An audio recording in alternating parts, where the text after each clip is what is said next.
the last few people get their seats, and we're going to get started.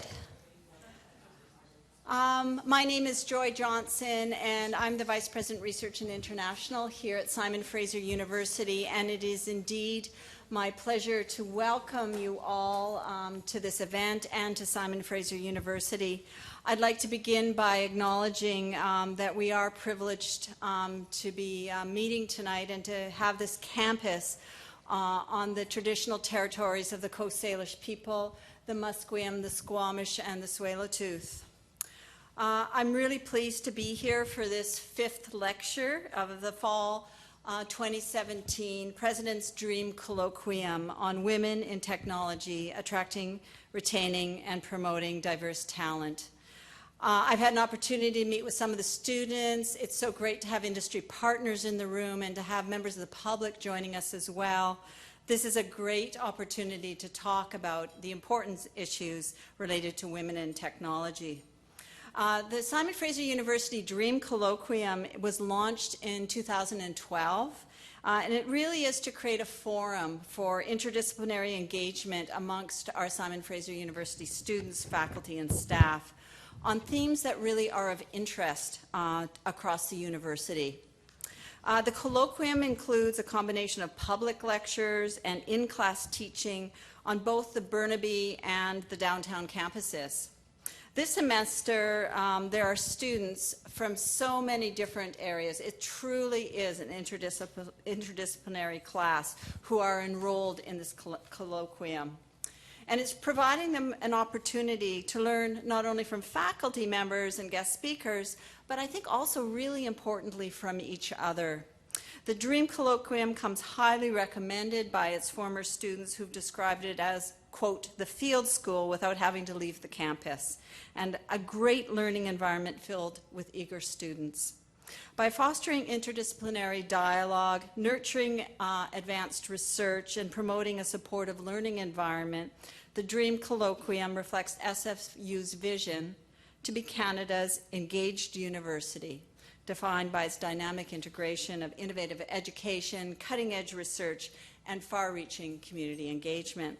So we're really proud to be engaging with thought leaders, such as our speaker this evening, with faculty, students, and really pleased to be having this particular Dream Colloquium this year. SFU is committed to promoting diversity and fostering a culture of inclusion and mutual respect. And as Vice President Research, I'm keenly interested in finding ways to encourage greater representation of women in technology disciplines. So I think together we can better understand the challenges and seek solutions to change the culture of the tech fields, to engage the interest of more women and girls in this field. I think it clearly would be a win-win for the university, for the industry, and for Canada. So none of this would be possible, and I just want to mention a few people in case I know Leslie's going to come up, but I want to really thank Leslie for her leadership. Dr. Leslie Shannon's the Associate Professor of Engineering Science and holds the UNCIRC Chair for Women in Science and Engineering for the BC UConn. But there are a number of other faculty members who've been involved in putting the colloquium together.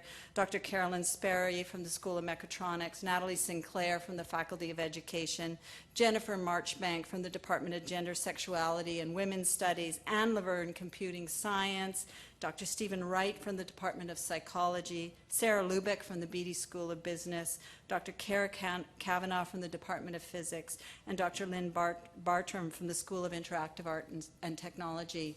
So it really, I think you see how truly interdisciplinary this colloquium is.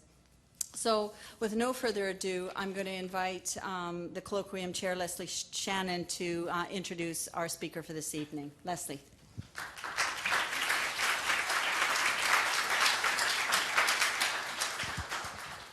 I've just been told I have to now go up. That's okay. We're filming, yes ma'am. We know who's really in charge now. Thank you all for coming out today. Thank you so much, Dr. Johnson, for such an amazing introduction. Again, I would also like to acknowledge our thanks. We are gathered on the unceded territory of the Tsleil-Waututh, Squamish, Coquitlam, and Musqueam First Nations people. As Dr. Johnson indicated, I am the NSERC Chair for Women in Science and Engineering for the BC Yukon region. Because that is a terrible acronym, our program is called West Coast Women in Engineering, Science, Technology, WEST. So please look us up. It's just the acronym.ca, super easy to find all the things that we have to offer. Our mission is to engage industry, the community, and students to increase awareness and participation of women and other underrepresented groups in science, technology, engineering, and mathematics, these STEM fields of study and careers. West and the NSERC Chair inspired this colloquium, and as Dr. Johnson indicated, there was a huge team of people from a very diverse group of faculties involved, and it would not have been possible without all of their participation in terms of content as well as getting these speakers. Tonight's speaker is Cathy O'Neil. Dr. O'Neil is the author of the blog mathbabe.org and several books, including one of my personal favorites, Weapons of Math Destruction, which was nominated for the 2016 National Book Award for Nonfiction. If you haven't read it, it's amazing. I highly recommend it. She's the former director of the lead program in data practices at Columbia University Graduate School of Journalism, Tao Center, and was employed as a data science consultant at Johnson Research Labs. She attended UC Berkeley as an undergraduate, received a PhD in mathematics from Harvard University in 1999, and afterward held positions in mathematics departments at MIT and Barnard College. She left academia in 2007 and has worked for 4 years in the finance industry. So I really hope you will all join me in welcoming our speaker. Thank you so much.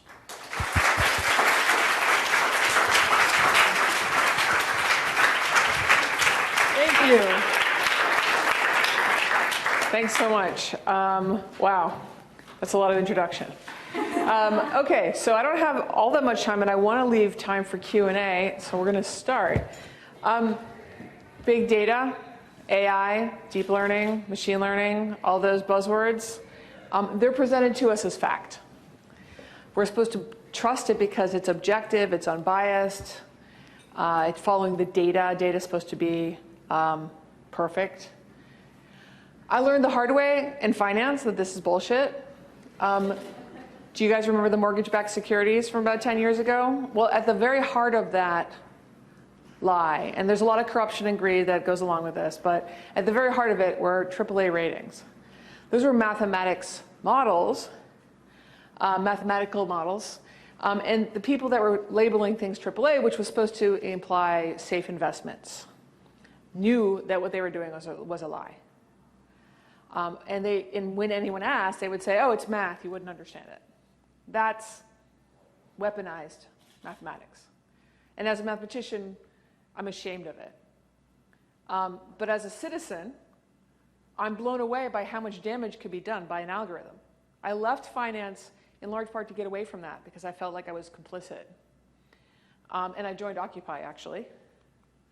I became a data scientist and then realized that the same exact thing was happening in data science. Now, data science, what I mean by that is we're not predicting markets, we're predicting people. But we're using the same techniques. I got a job like that with the same techniques I had learned in finance, predicting the futures market. I just applied to figuring out whether someone's going to buy something, whether somebody was well off, whether somebody deserved the options I was going to give them. I was picking winners and losers. And I realized that I was, again, complicit in this larger scheme. And that far from the big data hype that I was hearing people repeat, I wasn't telling people the truth. I was making subjective choices and embedding my opinion in something that later on people would say is math. But I know what math is. Math is axioms and logical reasoning. That's not what I was doing. So let me tell you what an algorithm is to me. This is my son, Wolfie. He loves Nutella. That will come in later. So I want to convince everyone here that you all build algorithms in your heads on a daily basis.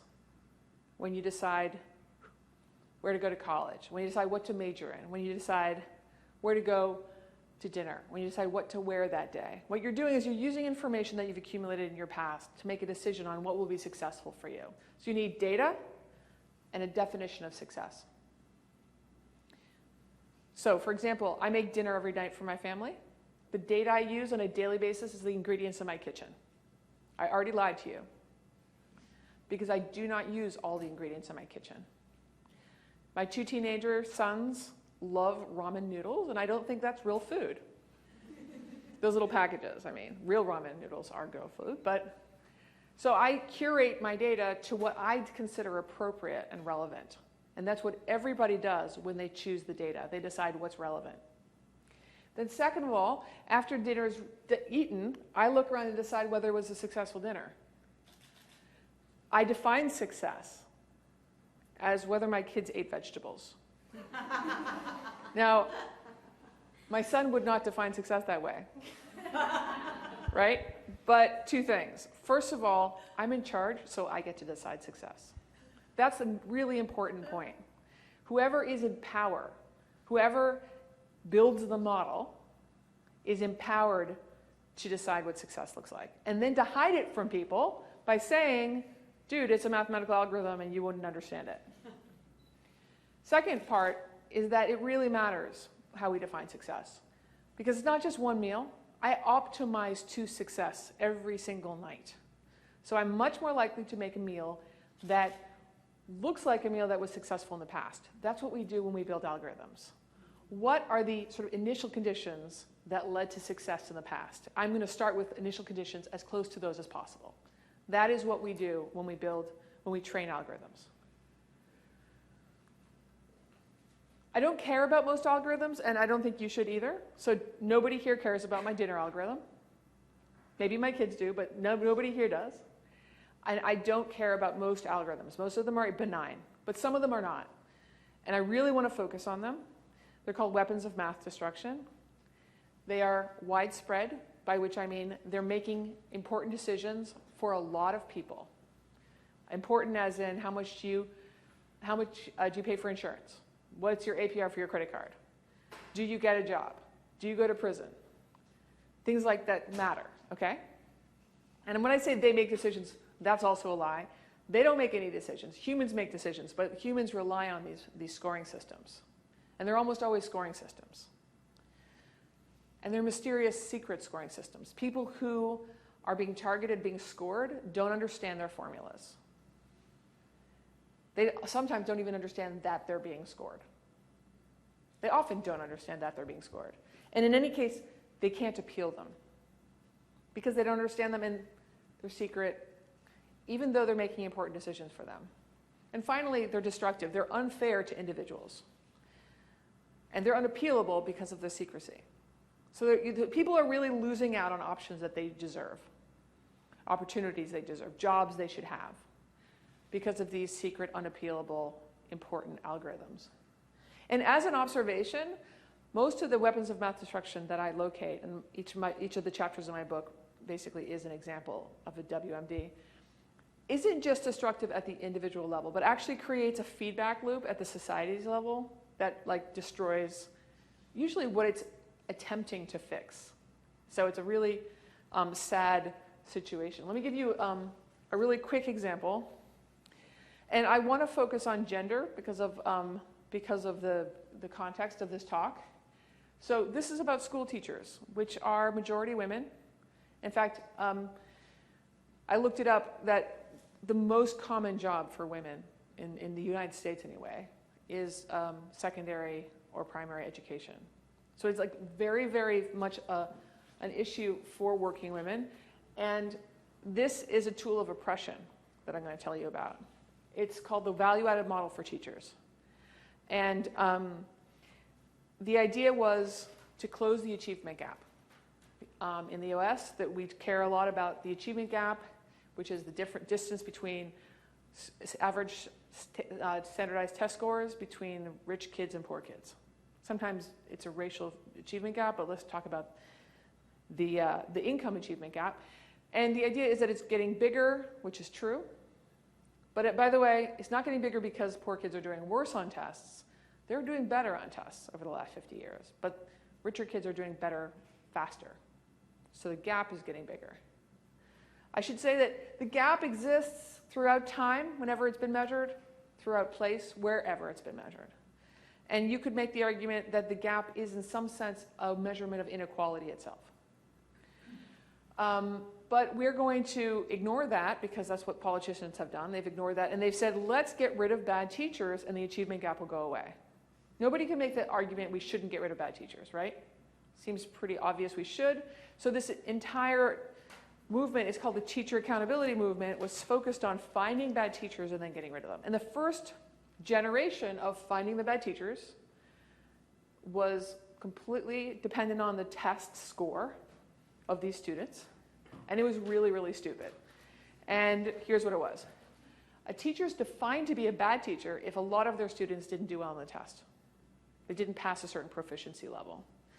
Now, given that I've already told you there's a correlation between income and standardized test scores, what that's really doing is saying teachers of poor kids are bad teachers, which is stupid and obviously unfair. So they threw that out, and they introduced a new thing called the value-added model. And the idea was to make up for that mistake. So every kid who enters your classroom has an expected score, and you're supposed to meet that score or get better than it.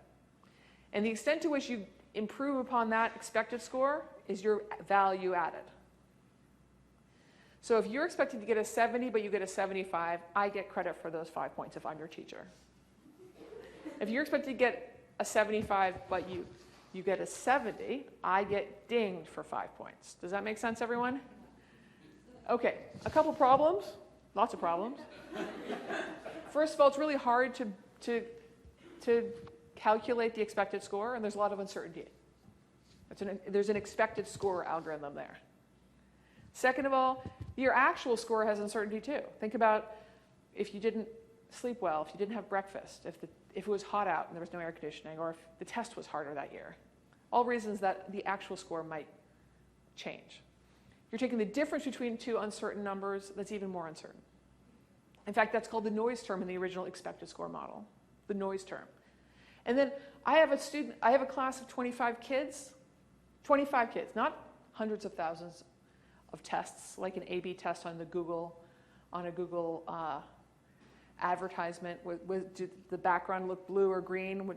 What do people click on more? No, it's 25 kids per year. So I'm being graded based only on test scores with 25 noise terms. Sounds like bullshit, right? I thought so too. I tried to get access to the formula, but my friend who's a principal, whose teachers were being scored by this, told me that she asked for the formula and she was told, it's math, you wouldn't understand it. That is a telltale weaponized mathematics, right? So long story short, I gave up, but somebody else did something really smart. The New York Post did a FOIA request, got teacher scores for everybody in New York City, published them as an act of teacher shaming. Here are the worst 100 teachers because they trusted those scores. And then Gary Rubenstein looked at that scores again, and he did something smart. He realized there were more than 600 teachers that had 2 scores for the same class for the same year. 2 scores. They're both supposed to be like, are you a good teacher or not, right? Could happen if there's like a 7th grade math and an 8th grade math class you taught. And so he just plotted them to see how consistent they were.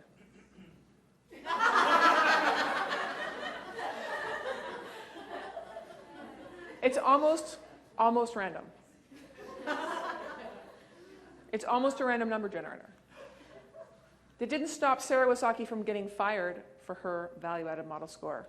To be clear, only 50% of her overall impact score in DC, Washington, DC, was her value-added model score. The other 50% was the famously non-variable principal evaluation. Everybody was complaining that doesn't vary. Everybody gets the same score. Let's put something in here that varies. I'll tell you one thing about this. It does vary. But random numbers vary. That doesn't mean they're informative. 206 other teachers got fired that same year. Now, Michelle Rhee at DC, she instituted a carrots and sticks teacher accountability measurement. So she fired people with bad scores and gave bonuses to people with good scores. A bunch of Sarah's students came in to her 4th grade class not knowing how to read or write, but with very high scores the previous year. And those kids came from a school where there was an unusual number of erasures on the tests. So she had every reason to think there was cheating going on in that test, in that school. Think about that. If those kids got high scores, their expected scores would be high too. And she would have to measure up to those expected scores, which she could not do. She tried to appeal her score and her firing, and she was told, it's math, it must be fair. It was used in more than half the states, and this doesn't even cover everything, because in Texas, in Houston, just recently, 6 teachers who were fired based on their value-added model score, they sued, and the judge just found a couple weeks ago that their due process rights were violated, which is to say they should be able to understand the system by which they failed and they got fired, but no one could explain their scoring system. So I just want to make the point that this is a weapon of math destruction. It is widespread, used for important decisions, secret, and destructive to the individual, but also destructive, I would add, to society, because it is not, in fact, achieving its original goal, which was to close the achievement gap. It's not getting rid of bad teachers. It's getting rid of good teachers. Good teachers do not want to work in an arbitrary system of punishment. So good teachers have been retiring early, going to affluent suburban schools that don't have this. This is almost always in urban, minority, poor neighborhoods. And so instead of getting rid of bad teachers, you're getting rid of good teachers. And we now have, in the States, we have a national teacher shortage. In no small part because of the villainization we've been doing to all these teachers for so long. Okay, so you guys are all experts on algorithms now. And I want to do a thought experiment with you. This is Roger Ailes, and you might know him as the founder of Fox News 21 years ago. And to be clear, he didn't just start Fox News, he also created a really horrible atmosphere for women. And I would, to put it kindly, say that he made it systematically difficult for women to succeed at Fox News. And it wasn't just him. We also know there were others, like O'Reilly and others, plenty of others. So it's not a great place to work. We know that. Imagine now, this is a thought experiment, that Fox News wants to turn over a new leaf. And so they hear big data is a big thing here. And they decide, we're going to replace our hiring process with a machine learning algorithm. And everyone knows that machine learning algorithms are inherently fair. That was a joke. It's not true. The thought experiment is you are imagining yourself being hired by Fox News to build that algorithm for them. Okay? And you have to, we're all experts here. You need data and you need a definition of success. That's all you need. The data, reasonable choice for the data you might need to figure out who among the applicants would be successful at Fox News. Well, how about the 21 years of data sitting in the database at Fox News? 21 years of people trying to get jobs at Fox News. Some of them got the jobs. Some of them accepted the jobs. Some of them stayed for a while. Some of them got promoted, blah, blah, blah, right? You'd be crazy not to use that data. So you choose that data. Second, you need a definition of success, which is to say, what is the machine looking for? Remember, what machines are really good at are recognizing sort of initial conditions that later on lead to success. So what does success mean in the context of working at Fox News? And again, I want you to choose a reasonable answer to that, which is, okay, someone is successful at Fox News if they stay for 4 years and they get promoted and they get a raise. It's a very generic, reasonable definition, which is exactly along the lines of stuff that's actually happening in actual white-collar companies. So you've made 2 reasonable decisions, and now we're going to build a toxic algorithm out of that. Because what happens when we train our algorithm to that data and that definition of success, and then we apply that trained algorithm to the current pool of applicants that are trying to get jobs at Fox News? What happens? What's that? Hire the same people. It hires the same people. In other words, it filters out women. It filters out women. Because remember, I didn't choose any old company. I chose Fox News, which prevented qualified women from getting raises. It prevented qualified women from staying long. or for getting promoted. The computer doesn't ask why those women didn't succeed. It doesn't ask, were they qualified? It doesn't ask, were they quality employees? It asks only, did they succeed by this definition? It is an indirect secondary definition, a signal of success. It's looking for signals of success, not quality work. Does that make sense? And in general, this isn't a deep point. It's like basically the only point of my talk, so you guys can leave after this if you want, is that algorithms don't make things fair. They automate the status quo. At least in this kind of naive a way of doing it. We're going to talk about what we can do better, but naively, and this is typical actually of how algorithms are trained, naively speaking, we are automating the status quo. We are picking up practices from the past and we are propagating them. And we are actually also exacerbating them, unfair practices from the past, because we trust this now. Now we're like, oh, it's an algorithm, so it must be fair. And now we don't think, oh, we need to evolve. But we do need to evolve. We always need to evolve. And it's not just Fox News, it's every place, right? Most companies have problems. Most companies, at the very least, have implicit bias if they don't have outright sexism or sexual harassment. And until we have that perfect place that has perfect hiring methods and promotes people fairly and gives people raises fairly and has a welcoming environment where people want to stay because they're doing a good job, until we have all those things, building an algorithm like this is only going to propagate the mistakes. So I want to bring up a couple other examples of gender-related algorithmic problems that comes directly from the training data, like that example. So do you guys know about the the image recognition algorithm that was much more likely to think of a human being inside a kitchen as a woman? Even more, it was exacerbated even more than the training data had it. So there were, in the training data, in kitchens, there happened to be more women than men, but the probability of a person in a kitchen being labeled a woman was much higher than that bias. This is something I found on Twitter. In Turkish, there is no gendered third-person pronoun. So he and she, just the same thing. So if you translate from English into Turkish, he is a babysitter, she is a doctor, you get this sentence. And then if you translate it back into English, you get she's a babysitter, he's a doctor. I thought that was interesting. And very typical. If you think about the training data that translations use. Translations are not done with rule-based precision. Rather, they're being done by like what is the most likely translation based on lots and lots of examples.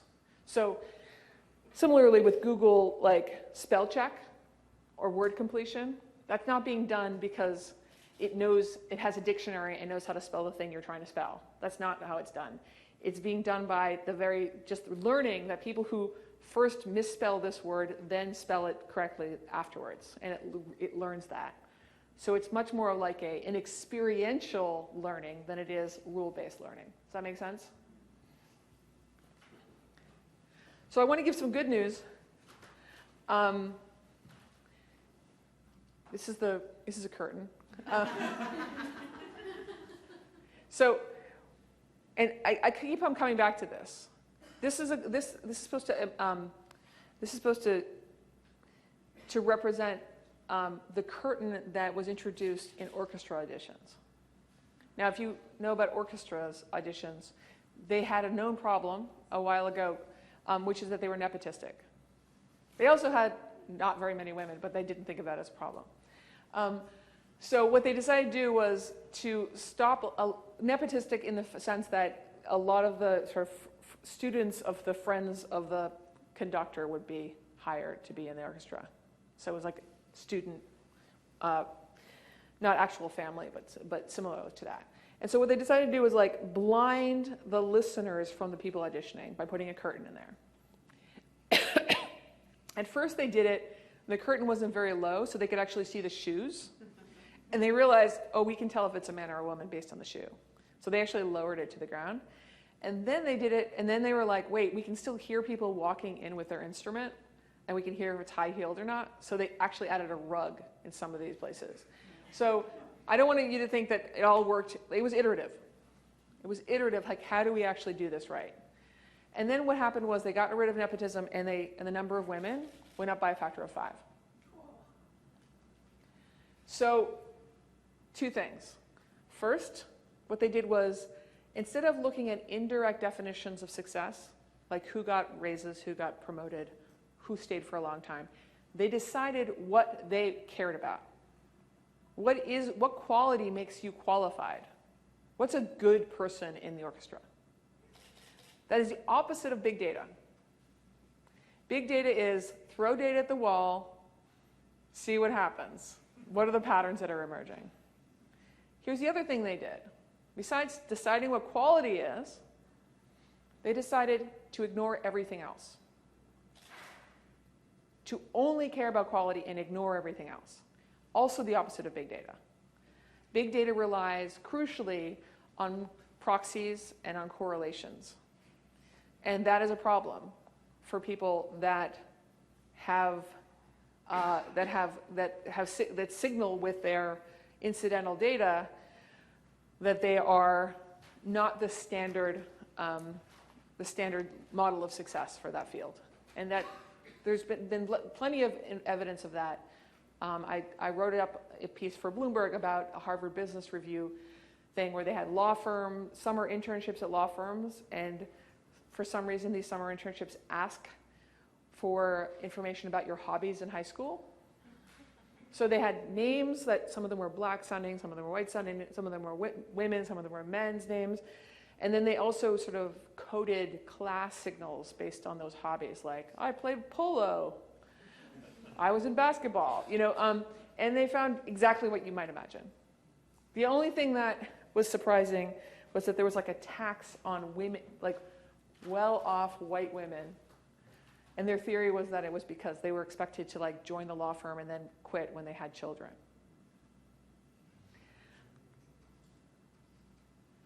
So that, I feel like, it's not big data, but it's what we need to do. We need, if we're going back to Fox News, right? Go back to Fox News. They say, well, we want you to build an algorithm to decide who to hire. Well, who's good? What are you actually looking for? How do you decide whether the person's actually qualified or not? And then ignore everything else. Those are hard to do. Most people don't like answering those questions. And I'm not saying it's easy. I would even argue that many algorithms get inserted into situations where there's a difficult conversation that people don't want to have. Like, I don't want to talk about what actually makes a teacher a good teacher. I just want you to give me a silver bullet algorithm to tell me the answer. It's an avoiding a difficult conversation. And what I'm saying is you have to have the difficult conversation. An algorithm isn't going to have a difficult conversation for you. It's just going to give you an answer that is sanitized but probably wrong. Oh, and there were some NLP researchers, and I wish I had their names up here, but they actually figured out, you remember that example with the Turkish language translation? Well, this was a slightly different example, but it was not that different. It was like, man is to doctor as homemaker is to blank, or whatever. They figured out a different level of sexism in NLP, and natural language processing, and they actually kind of isolated it. They isolated this sort of statistical dimension of gender in language, and then they decorrelated the results from that dimension. And I'm going to talk a little bit more about decorrelation in a second, so I'm going to just make the point that it is possible to sort of directly deal with something that you consider inappropriate. Although, it's not, just to be clear, this is not math, right? I mean, you're using a mathematical technique to do something, but it is humans that decide what's appropriate, what's inappropriate. And so what we have is like a corpus of training data where we've decided we're embarrassed by some of these things, and we're going to sort of in a sort of ad hoc manner, but in a probably an appropriate manner, change it. So I want to talk a little slightly different lens on gender. One of the algorithms I talk about, one of the weapons of math instruction for my book, are called recidivism risk algorithms. These are scoring systems that decide how likely someone will be to return to prison after leaving. If you have a higher risk of recidivism, you're sentenced typically to longer in prison. And the idea was that judges are super racist, and the idea is give them some objective information about this defendant to balance out the racism. Unfortunately, it turns out the risk assessments are probably just as racist as the judges. When I say probably, I don't know. There is no evidence, as far as I know, one way or the other, whether the presence of a recidivism risk score makes judgments less or more racist. Very frustrating. The Department of Justice doesn't hand over data very easily. Just to be clear what was happening, that these scoring systems were based on the answers to a questionnaire, many of the questions in the questionnaire are proxies for race and class. So, do you grow up in a high crime neighborhood? Given our history of broken windows policing, the data from policing comes from over-policed neighborhoods. And I didn't have time to talk about that very much, but I'll say that whites and blacks smoke pot at the same rate. Blacks get arrested 5 times more often. So we should think about it as we have a missing crime data problem. Most crimes do not lead to data in any form, especially not arrests. But we rely on arrest data as if it's perfect proxy for crime. Even murders only lead to arrest less than half the time. Smoking pot, way less than half the time. So it's a missing crime problem, crime data problem, but that missing crime data is not distributed equally. It is much more likely to have missing white crime than to have missing black crime. And so already living in a high crime neighborhood is a proxy for race. And if you say yes, your score goes up. Do you have gang friends? That is defined by the person building this scoring system, and it's usually racist. Do you have alcohol problems? Do you have drug problems? Do you have a mental health problem? Oh, this is the most Orwellian. Do you have a bad attitude to supervision? One of the versions actually asked, this is the LSIR, by the way, but there's another one that's used a lot. This is the most commonly used one, that actually asked, do you think the system is rigged against you? And if you said yes, then it was. Here's your crime history. Again, this is stacked against racial minorities, poor racial minorities. Have you ever been suspended from high school? Are you on welfare? This is the most insane one. Did your father go to prison? Imagine getting a lawyer standing up and saying, Your Honor, please sentence this man to longer because his father was a prisoner. The judge would say that's unconstitutional. But instead of that happening, we are inserting this into a risk assessment and handing it to the judge and calling it objective.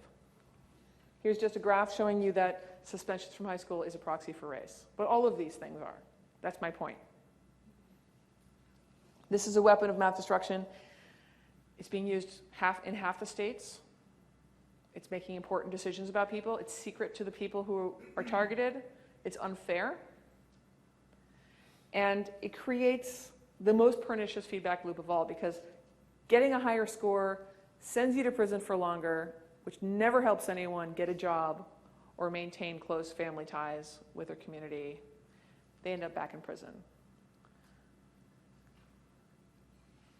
So how can we audit a system like that? Because that's what I want to do. I want to audit algorithms. I want to show that algorithms are unfair, illegal, unconstitutional, discriminatory. ProPublica actually did that with a different recidivism risk model called the Compass model. And they found there were twice as many false positives for blacks as for whites. False positive mean you look high risk, but you actually don't end up coming back to prison within 2 years. happens twice as often to blacks and whites. And it matters that it's a false positive. It means that you're sentenced to prison for longer for something you didn't actually commit. It's a mistake. And it's a bad mistake. And the burden is on those people, false positives. Then North Point, who built that model, came back and said, that's not how we define fairness or racist algorithms. And so now there's a really interesting and a very urgently needed discussion about what does it mean to be a racist algorithm or to be a fair algorithm. What does fairness mean in the context of algorithms? We do not have a recognized definition of this. Another audit I want to point you to called FairML showed this, and this is where it comes to gender. And I don't know about you, but I am very conflicted about this. This is a sensitivity analysis showing how much the score changes, how much the score depends on a given attribute. And one of the most important attributes, besides race, is whether you're a man or a woman. So women are actually given lower risk scores just because they're women. So women are less judged by this scoring system. And I just think that it's important to realize that gender can cut both ways. Another example comes from, this is another positive example, and I'm going to nerd out for a couple minutes. Just be prepared. Meetup. Do you guys know Meetup? You guys have Meetup in Canada, right? So Meetup has a recommendation engine. If you like this Meetup, you're going to like that Meetup. And what's cool about it is that they're making efforts to be not sexist. And I didn't talk to these guys directly. I was interviewed by a woman who was doing a piece on this named Jessica McKenzie at Civic Hall. And you should read it. It's an interesting article. But it made me think about it because I know a little bit about recommendation engines. And I thought I would tell you a little bit about them.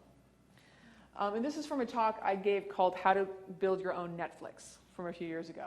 But I want you to think about this enormous matrix I call X, where every user is a little u.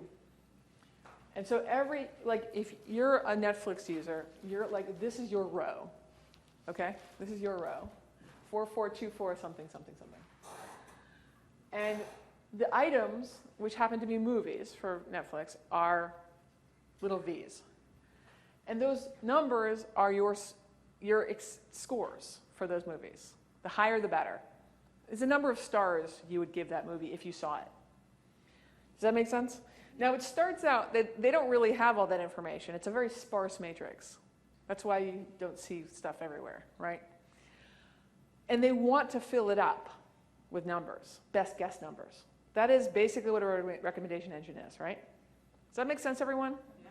If you had that filled with numbers, you'd be done, assuming that they were relatively good guesses, right?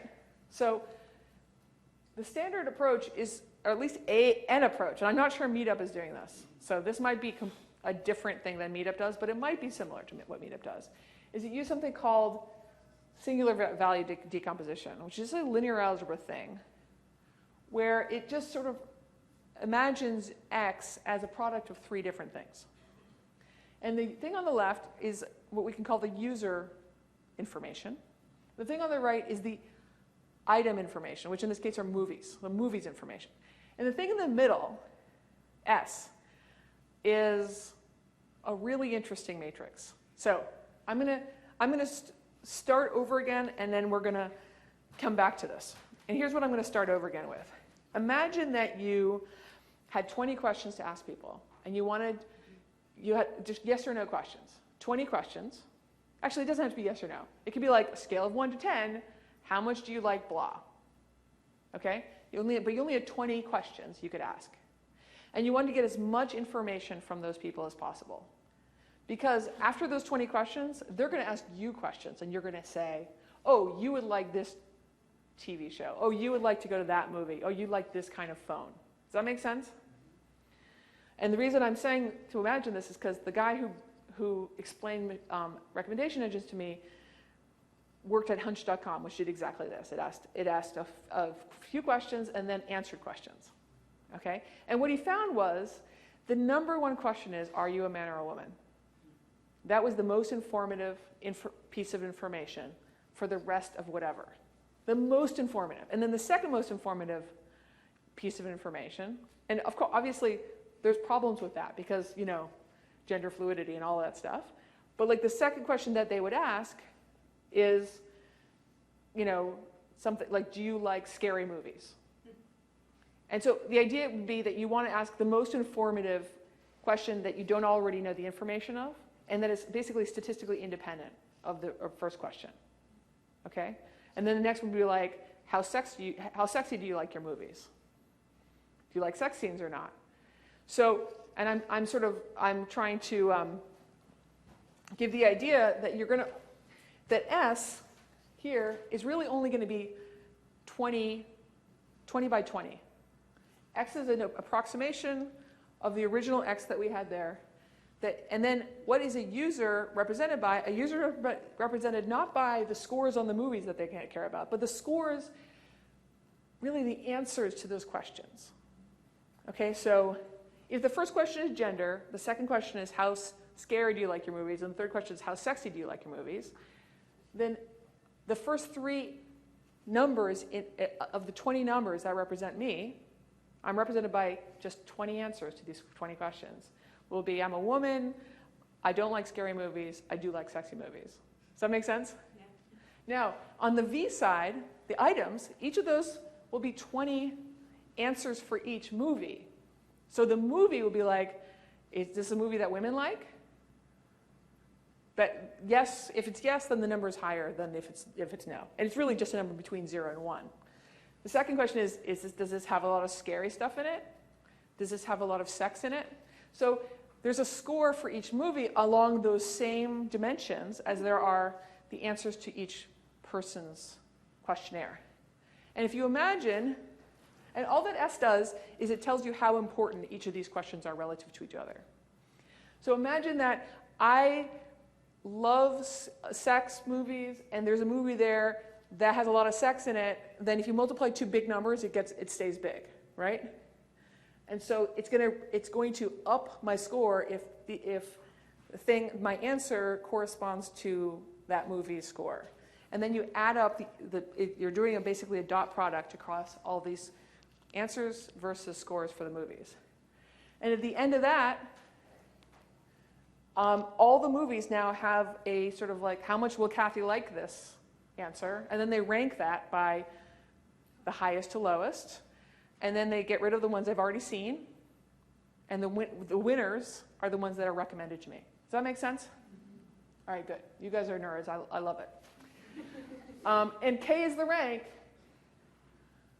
And that is usually around 20. Isn't that weird? I mean, sort of philosophically speaking, it means like we are defined by 20 answers, and it makes it kind of scary, but also kind of interesting.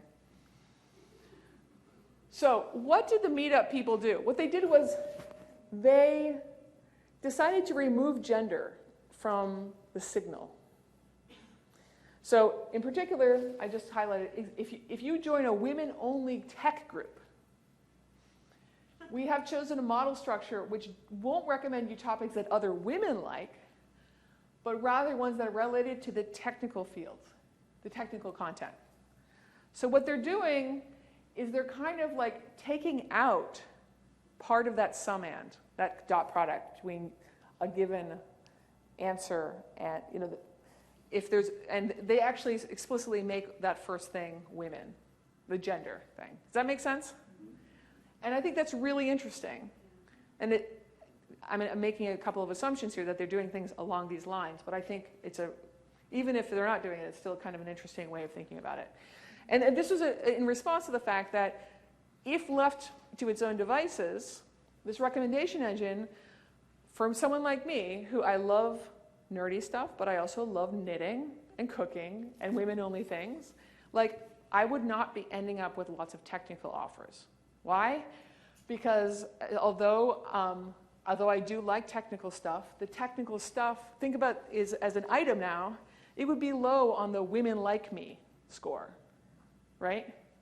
So there would have to be something to up that score overall to get me to be recommended tech stuff. And I think it's a pretty interesting approach. In general, there's different ways to think about auditing and fixing algorithms that I want to talk about. One of them is pre-processing, and that means you kind of try to remove the variable, it's usually an attribute like race or gender, from the algorithm, from the attributes themselves.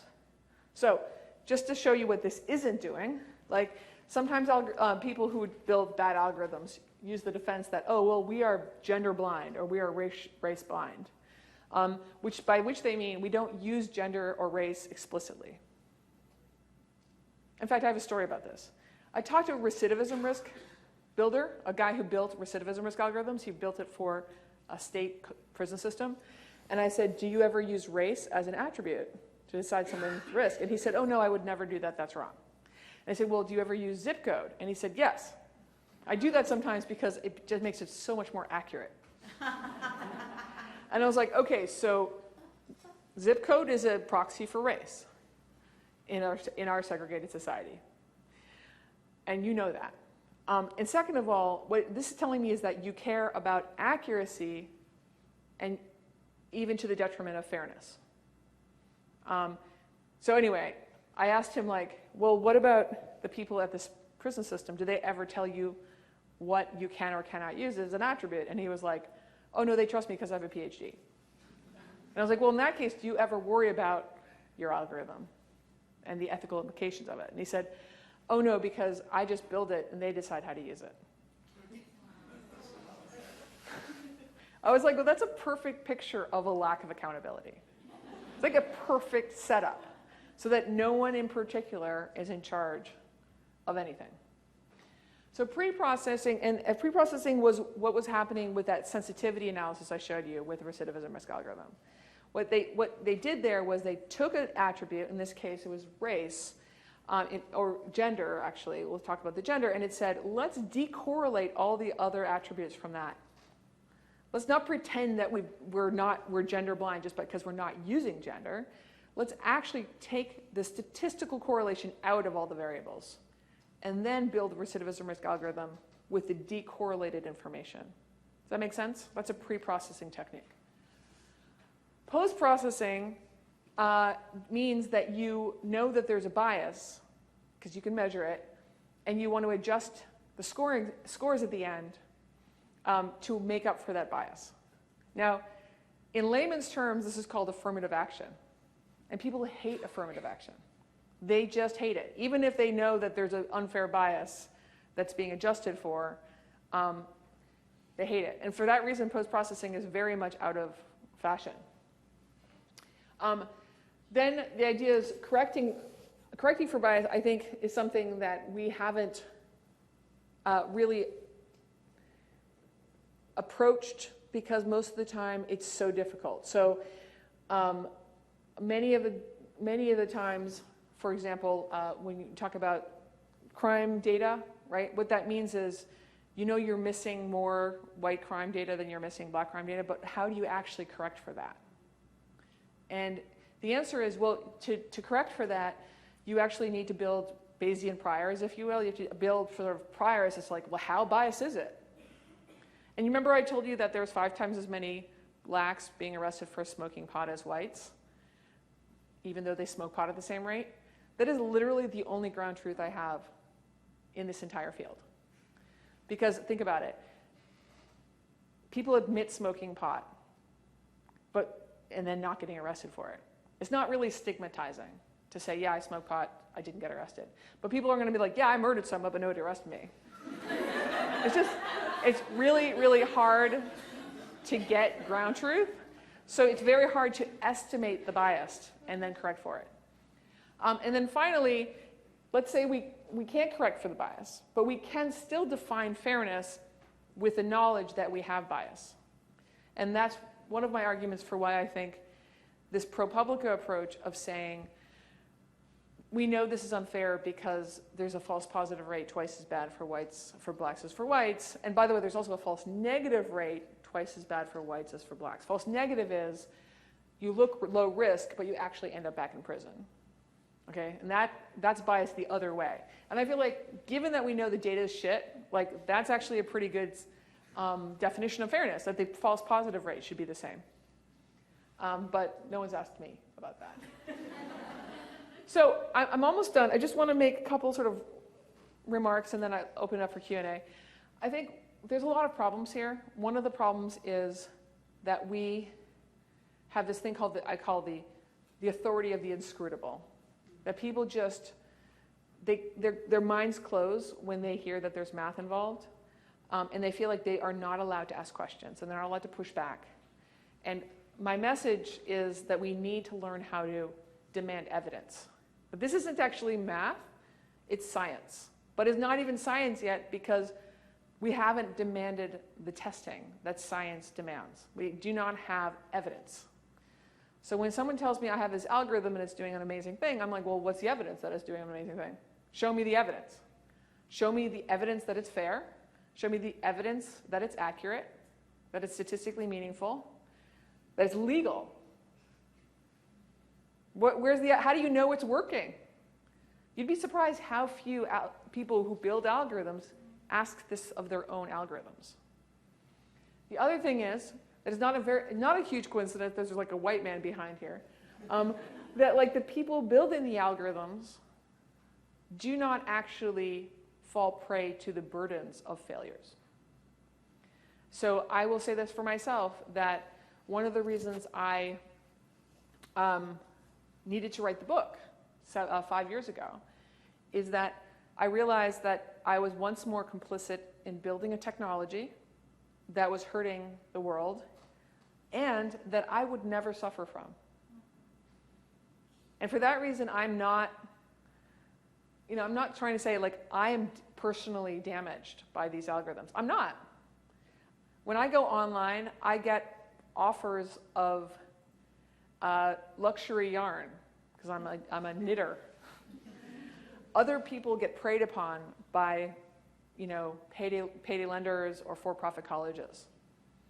I'm not a victim. I also don't have to take a personality test to get a job, even though 70% of Americans who seek jobs do, because I have a fancy education.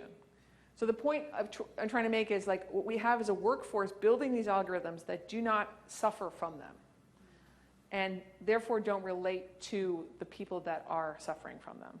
And it's a problem. I think anybody who builds algorithms should have to take a Hippocratic oath, to have to acknowledge and hopefully think deeply about what kind of effects their algorithms are having on the world. And finally, I don't trust those people, so I also think there should be rules. And the rules should include something I'm developing, and you guys can help, called a sort of Bill of Rights for data, which I think it should be an international Bill of Rights, really. That should have something to do with, having the right to inspect and to ask questions and to really interrogate any scoring system that is making important decisions about us. Whether that's a teacher value-added model that you could lose your job if you do badly, or a recidivism risk algorithm where you can go to prison longer if you do badly, like all such algorithms should be up for inspection and interrogation. And I don't mean source code. Most people cannot read source code. I mean, like, why is my score this? If it's a FICO score, if it's a credit score, what will my credit score be if I don't pay my electricity bill this month? What will my credit score be if I don't pay my phone bill this month? Like, I want to be able to test it as a user. Because at the end of the day, these are tantamount to secret laws, and we have the right to know our laws. And this is not going away. Like, algorithms aren't going to disappear just because some of them are flawed. Algorithms are here, they're going to stay here, and we need to figure out how to hold them accountable. Thank you very much.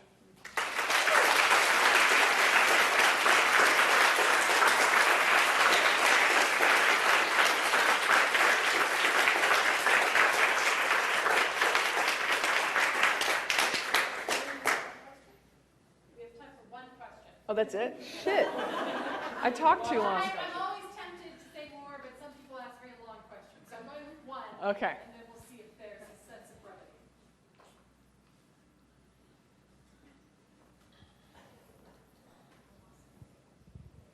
Thank you for writing the most depressing book I've read recently.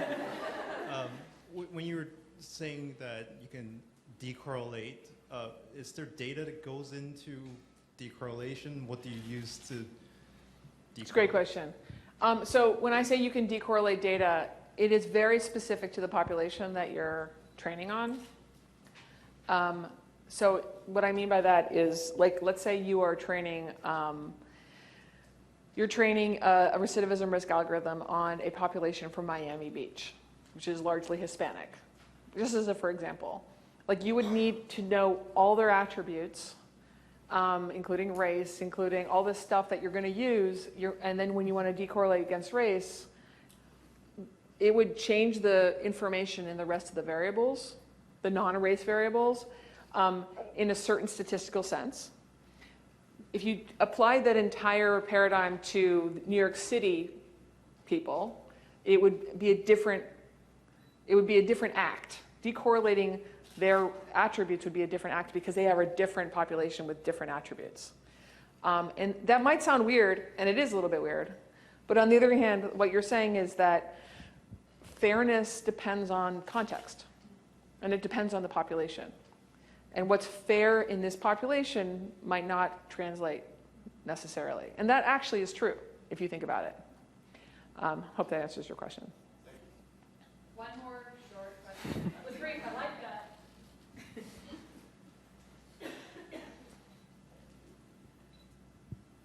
Hi. So often right now within mathematics, it's completely possible to complete a mathematics degree and never take a course, for instance, on how colonialism impacts Indigenous peoples in Canada or something like that.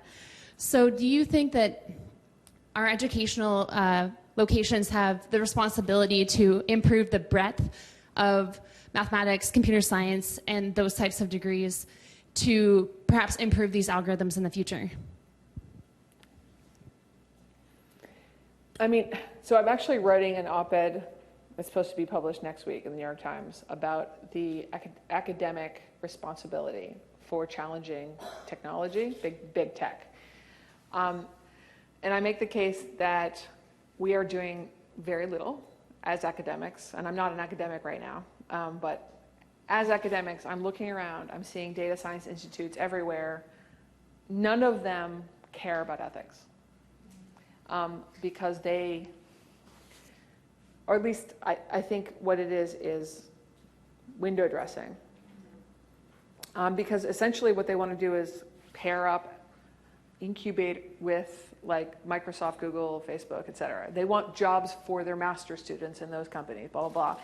For that matter, computer science, robotics departments are trying to get hired by those companies, and they're accepting postdocs positions funded by Google.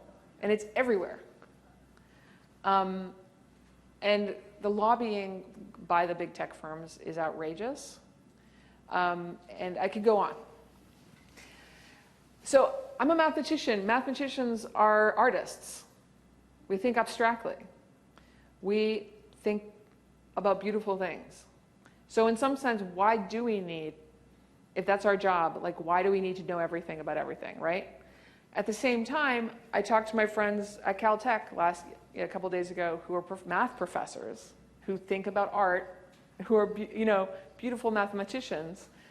Their graduate students are getting jobs in Silicon Valley. So it's just the reality of the situation that we're producing all these brilliant young scientists who are technically incredibly proficient, super, super smart, and they're being picked up by these tech companies with the attitude that every single problem has a technical solution, and that is a problem.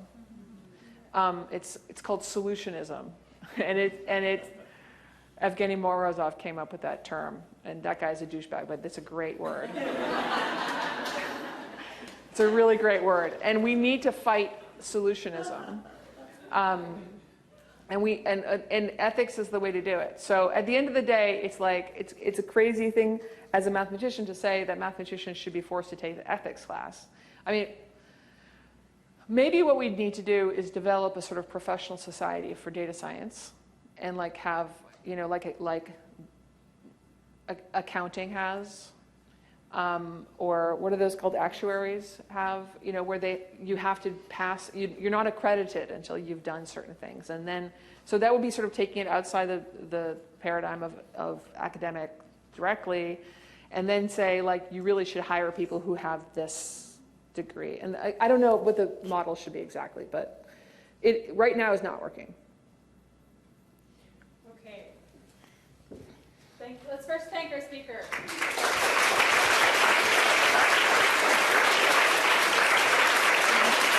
Thank you. And as part of thanking you, we'd like to give you this gift. Thank you. It's a talking stick crafted by artist Jim Yelton of the Coast Salish Nation. It's an eagle, which symbolizes great strength and leadership, and I think that is quite fitting. Awesome. I think after this talk, it's apparent why it's quite fitting. And ironically, I'm the chair of our computer engineering option in the School of Engineering Science. So while you found the book depressing, I found it right bang on target, because as a computer engineering researcher, I agree on so many levels. I'd really like to thank the sponsors, particularly the Vice President of Research, Dr. Johnson, and SFU's key big data initiative, who made this specific talk possible, but also the President's Office, the Department of Graduate and Postdoctoral Studies, NSERC, Tableau, the Faculty of Applied Sciences, the School of Computing Science, and a little plug, us, the West Coast Women Engineering Science Technology Program. This is a collaborative effort to fund something of this nature, and it's great that everybody came together. So thank you all for coming out and joining us tonight. We hope to see you at the next talk. That will be Dr. Danu Gaucher, Associate Professor in Psychology at the University of Winnipeg. She'll be coming out to talk about gendered language on November 9th at 5:30 in the Big Data Presentation Studio at SFU.